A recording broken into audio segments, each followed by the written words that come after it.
Este programa es presentado por Díaz Gómez Abogados, tu solución legal.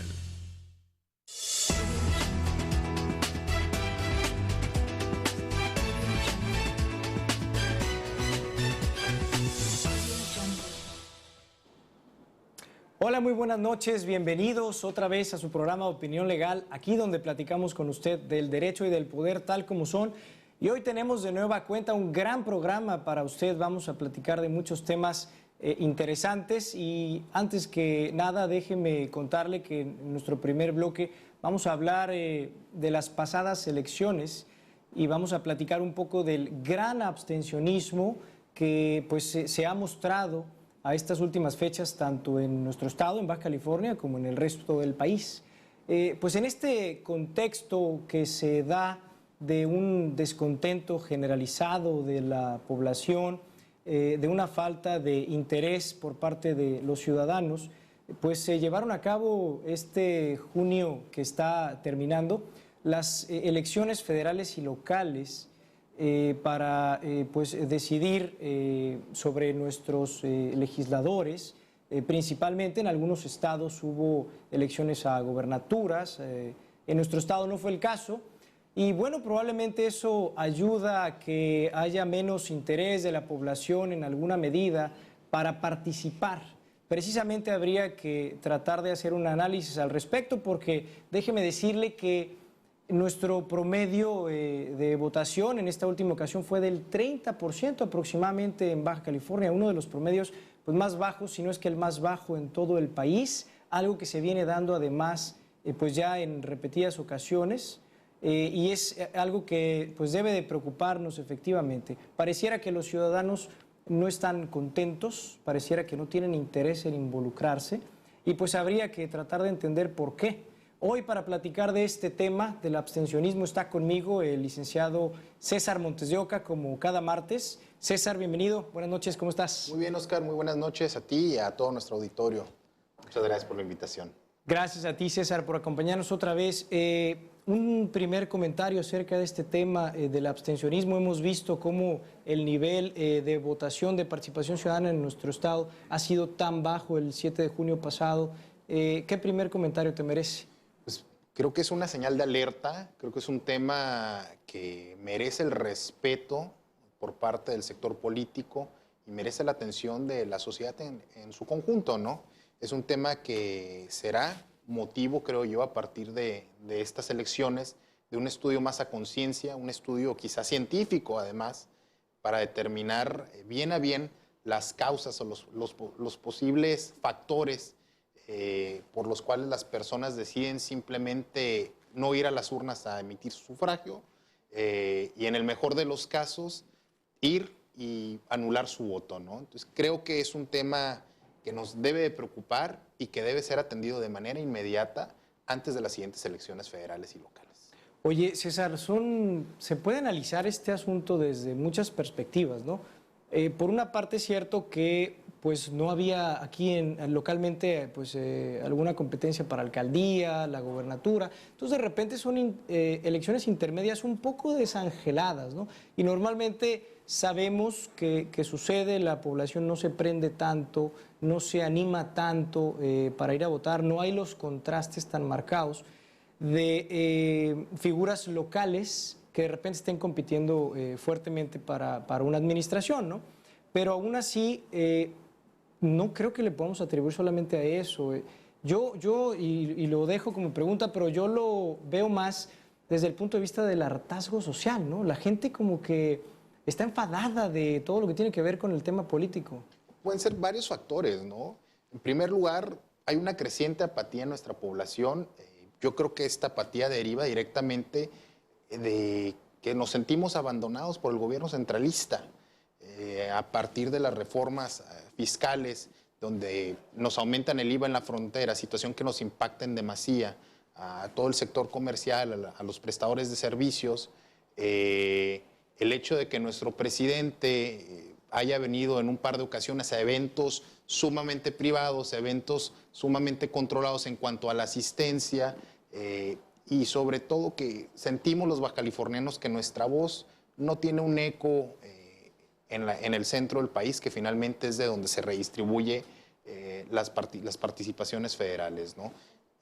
Baja California históricamente tiene una calidad de vida muy superior a la de a otros estados. Sin embargo, políticamente creo que no somos un botín. Es decir, el número de votos que se obtienen aquí en el estado, comparado, por ejemplo, con Ecatepec, que son millones y millones de votos, pues no pintamos a nivel nacional. Y esa es una realidad que no podemos objetar, ¿no? Entonces, creo que nuestra sociedad baja californiana está disconforme. Vaya, somos la cuna realmente de la democracia moderna en México. El primer gobernador de oposición es de Baja California. Y desde la fe... Lo cual me haría pensar que aquí hay una pasión por este tipo de temas políticos, ¿no? La hay, la existe. Sin embargo, cuando vemos alternancias, cuando ha habido alternancias aquí en el Estado, vemos que los funcionarios que llegan están peor que los que salieron. Entonces, pues ya no sabes a qué color irle, ¿no? Y la gente llega a la conclusión, quizá cultural, heredada del sistema partidista que tenemos, de que ¿para qué voto si va a ser más de lo mismo? Todos son iguales. Y de hecho, ¿sabes qué?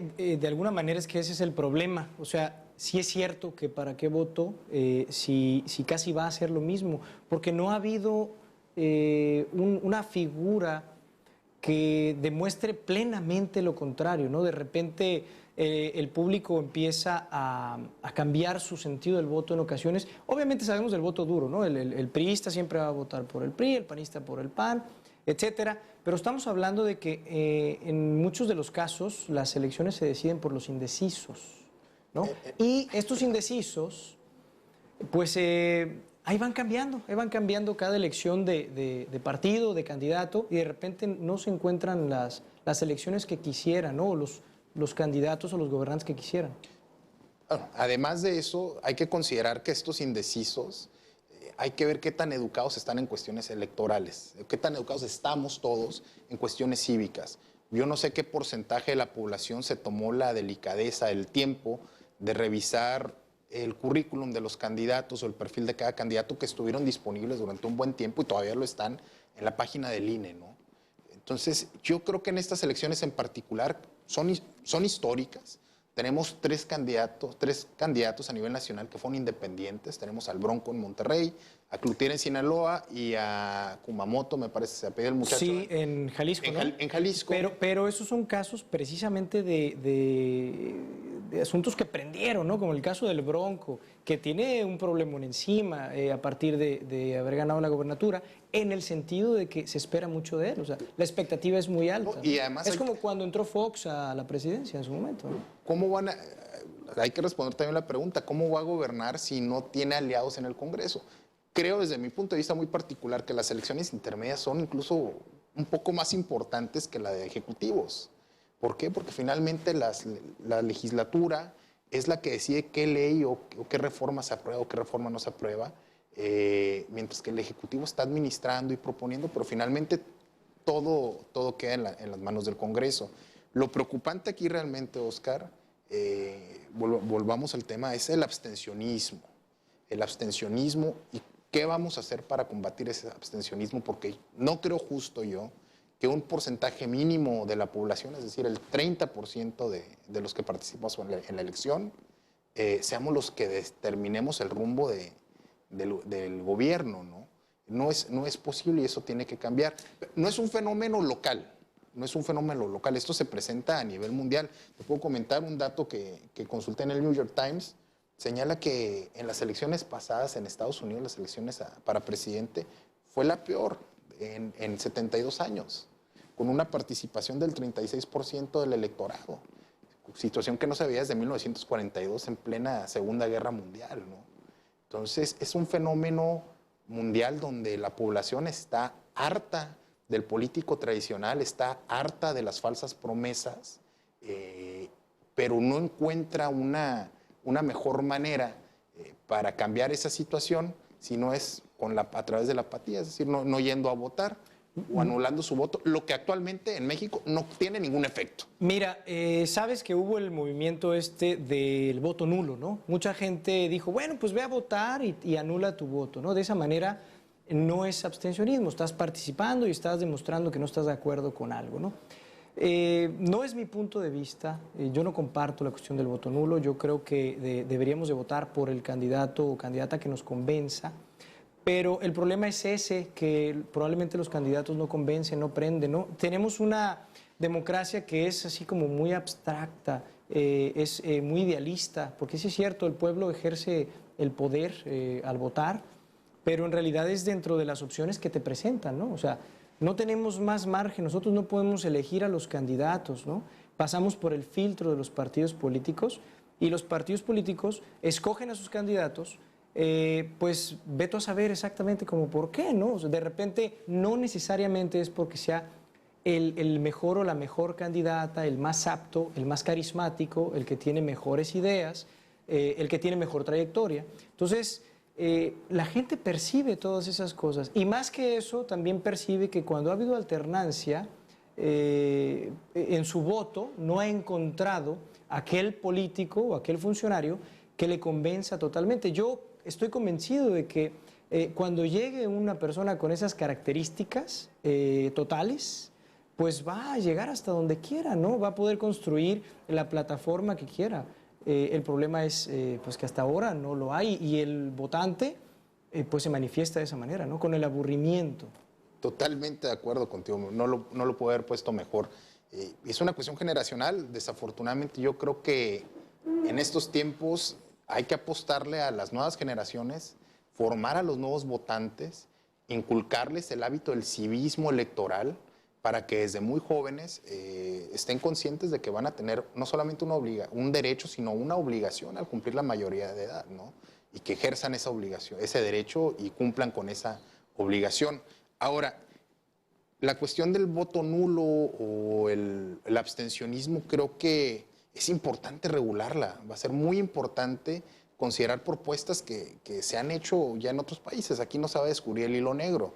En otros países, en Europa, en Brasil, cuando prevalece el voto nulo, el escaño o la silla para el diputado, el representante popular, queda vacía. Es decir, llega a la legislatura sin menos un diputado. ¿Por qué? Porque no se alcanzó la cantidad de votos suficientes o prevaleció el voto nulo o el abstencionismo en determinado distrito. Por otro lado, hay que actualizar nuestro padrón electoral, hay que refrescarlo constantemente. Yo creo que es un terrible mal el que se nos hace como sociedad el hecho de que nuestra credencial para votar sea utilizada como identificación. Como identificación. ¿Por qué? Porque todo el mundo vamos y la tramitamos porque la necesitamos para identificarnos. Sin embargo, al momento de utilizarla realmente para lo que es para emitir un voto, no lo hacemos. Entonces, todos tenemos derecho a votar y ser votados. Sin embargo, si queremos ejercer ese derecho, creo que sería importante que lo manifestemos previo a la elección para que se actualice ese padrón y que quienes no lo hagan, llegue el día de elección y pues simplemente no cumplieron con el trámite y no pueden emitir ese voto, ¿no?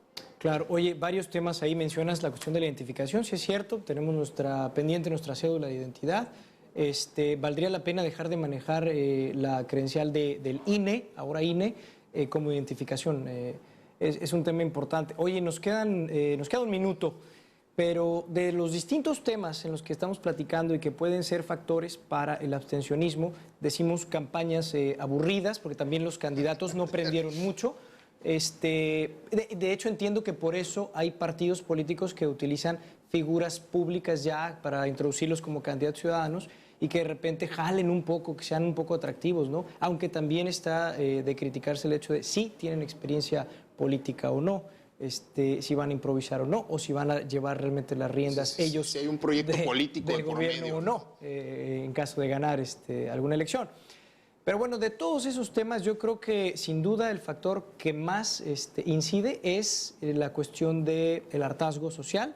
Y aquí yo haría un llamado a los distintos partidos políticos a que pues, mejoren en todas las circunstancias, mejoren sus candidatos, mejoren su comunicación con la ciudadanía, su trabajo con la ciudadanía, porque en ese sentido es en el que van a ellos poder cosechar. Mientras lo hagan, van a poder cosechar. Claro, y de prevalecer éxito. la tendencia a abstencionismo, que el INE les disminuya la participación a los partidos en el mismo porcentaje que ha disminuido la participación electoral. Creo que es lo más justo y parejo, ¿no? Es que, ¿sabes qué? Mencionas algo importante. Si hay bajo abstencionismo, es también porque los partidos, todos en su mayoría, no provocan el interés. Entonces, sin duda, tendríamos que ver la posibilidad de que hubiera alguna especie de castigo en ese sentido, en general, Que hay ¿no? un afectado.